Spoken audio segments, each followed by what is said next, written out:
ሰላም አንድ ጊዜ ከደፈረሰ በኋላ ሰላምን ለማምጣት መንገዱ ጠማዝማዛ፣ በውስጡ ብዙ ሴራዎች፣ ብዙ ተዋናያን ስለሚኖር ሰላምን ለማምጣት የምንተጋ ወንድሞች እህቶች ከኛ የሚፈልገው ለሰላም ሲባል ጀግንነትና ቁርጠኝነትን መላበስን ይጠይቃል።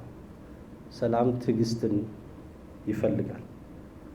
ፍላጎቶቻችንን ማመቻቸት፣ ማቻቻል፣ የአንዳችን ፍላጎት ለአንዳችን ኮምፕሮማይዝ እንዲሆን አድርገን መምራትና በዛ ላይ መንቀሳቀስን ስለሚፈልግ በሂደት ውስጥ የገጠመን እያንዳንዱ ነገር የእናንተ የወንድሞቻችን ተፈጥሮ የኛ ተፈጥሮ ሆኖ ሳይሆን ጠላት በዚህ ጉዳይ ላይ የሚሰራበትና ጥቅሙን ለማስከበር የሚሄድበት መንገድ መሆኑን አውቀን ከኛ የሚጠበቀው ስክነት፣ ብስለት፣ ትዕግስትና ጀግንነት ብቻ መሆኑን አውቃችሁ በዚያ ላይ መንቀሳቀስ ያስፈልጋል።